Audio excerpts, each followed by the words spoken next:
ব্রাত্যবাবুর বক্তব্য আমি শুনেছি।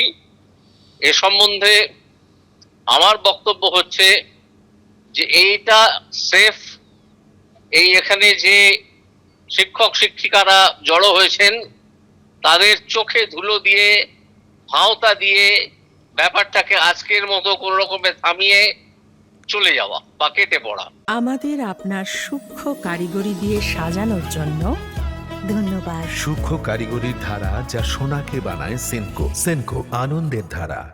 তার কারণ হচ্ছে যে সুপ্রিম কোর্টের ডিমান্ডের, সুপ্রিম কোর্টের অর্ডারের সঙ্গে এই দাবির যে ডিমান্ড, এই যে দাবি যে যোগ্য অযোগ্যের লিস্ট পাবলিশ করতে হবে, এর সঙ্গে এটার কোনো বিরোধ নেই বা এটার সঙ্গে এটার কোনো সম্পর্কও নেই।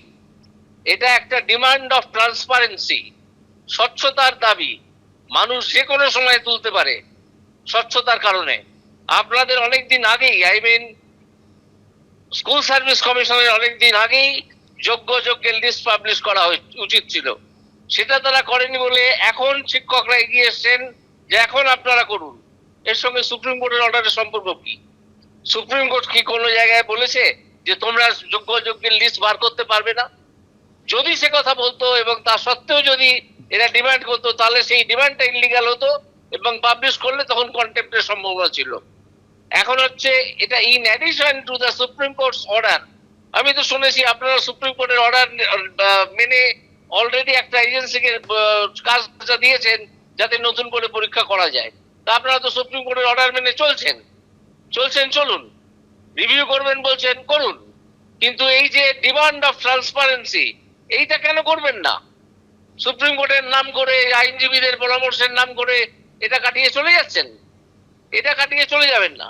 আমি আপনাদের মাধ্যমে ওখানে জড়ো হওয়া শিক্ষক শিক্ষিকাদের কাছে আবেদন করবো, আপনারা রাস্তা ছাড়বেন না। আপনারা স্কুল সার্ভিস কমিশনের সামনে যেরকম ভাবে অবস্থান করছেন সেইভাবেই করুন। শান্তি শৃঙ্খলা বজায় রাখুন, কিন্তু এই ভাঁওতাবাজিটা বুঝে নিন। সুতরাং ব্রাত্যবাবু যা বলেছেন বা স্কুল সার্ভিস কমিশন যে বিবৃতি দিয়েছে, সেটা সম্পূর্ণ তো চোখে ধুলো দেওয়ার জন্য একটা ভাঁওতাবাজি করা হয়েছে। যারা যোগ্য বঞ্চিত শিক্ষক সময় মতো বেতন পাবে, এসএসসি বলেছে সুপ্রিম কোর্টের গাইডলাইন মেনেই চলবে। আমরা দ্রুত রিভিউ পিটিশনে যাচ্ছি, এমনটাই জানিয়েছেন শিক্ষামন্ত্রী। স্কুল সার্ভিস কমিশনের অফিসের বাইরে এখনো পর্যন্ত বিক্ষোভ চলছে। স্কুল সার্ভিস কমিশনের আজকে যোগ্য অযোগ্যের তালিকা প্রকাশ করার কথা ছিল এবং সেটা না হওয়ার ফলে শিক্ষকরা ক্ষুব্ধ হয়েছেন এবং পাশাপাশি তারা বলছেন অবিলম্বে তালিকা প্রকাশ করতে হবে এবং তারা শুনে এসছেন যে শুধুমাত্র প্রথম 3টে কাউন্সিলিং এর তালিকা প্রকাশ করা হবে, এমন কথা বলা হয়েছে। না, এসএসসি এক্ষুনি তো একটা বিবৃতি দিয়েছে। এসএসসি জানিয়েছে যে সুপ্রিম কোর্টের গাইডলাইন তারা মেনে চলতে বাধ্য।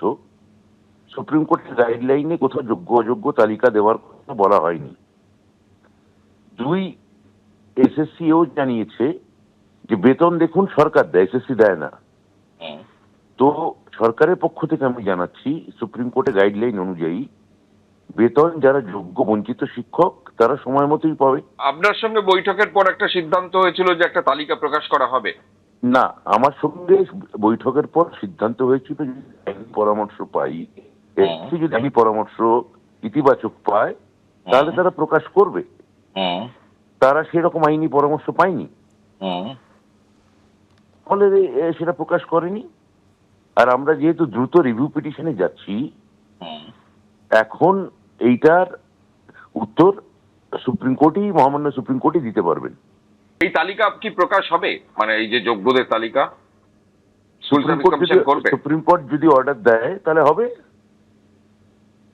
আমাদের এখন অব্দি আইনি পরামর্শ অনুযায়ী এসএসসি যেটা জানিয়েছে, তারা এই ধরনের কোনো মতামত ইতিবাচক পায়নি। সুপ্রিম কোর্টের অর্ডারেও কোথাও লেখা নেই যে যোগ্য অযোগ্য তালিকা দিতে হবে। কোথাও আছে কি? নেই। তো এর সলিউশন হচ্ছে রিভিউ পিটিশন গিয়ে আপাতত যারা যোগ্য তারা সবাই মাইনে পাচ্ছেন, তাহলে এই রিভিউ পিটিশন অব্দি অপেক্ষা করা। যারা ওখানে আজকে গোটা রাত ধরে আছেন, জেগে আছেন, রাস্তায় শুয়ে আছেন, তাদের উদ্দেশ্যে কি বলবেন? শিক্ষক যারা চাকরি হারিয়েছেন তাদের উদ্দেশ্যে যদি ওখানে অযোগ্যরা থাকেন, আমার তাদের উদ্দেশ্যে কিছু বলার নেই।